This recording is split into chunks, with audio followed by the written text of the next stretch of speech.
பாருங்க. இடது கையோட முத்திரின் பெயர் என்னங்க? சின்முத்திரை.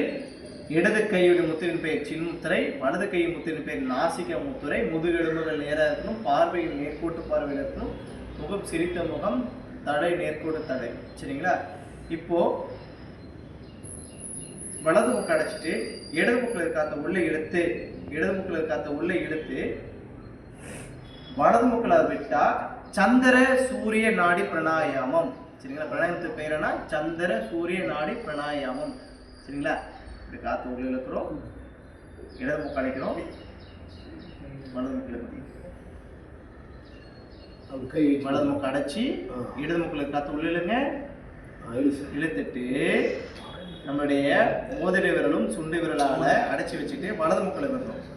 மீண்டும் என்ன பண்றோம்னா வலது முக்கு அடைச்சி இடது முக்கில் காற்றை உள்ள இழுத்து இடது முக்கு அடைச்சிட்டு வலது முக்கில் அந்த காற்றை வெளிவிட்டோம்னா சந்திர சூரிய நாடி பிராணாயாமம். சரிங்களா? ரிலாக்ஸ் பண்ணிட்டு அடுத்த பிராணாயாமத்தை நம்ம பண்ண போறோம்.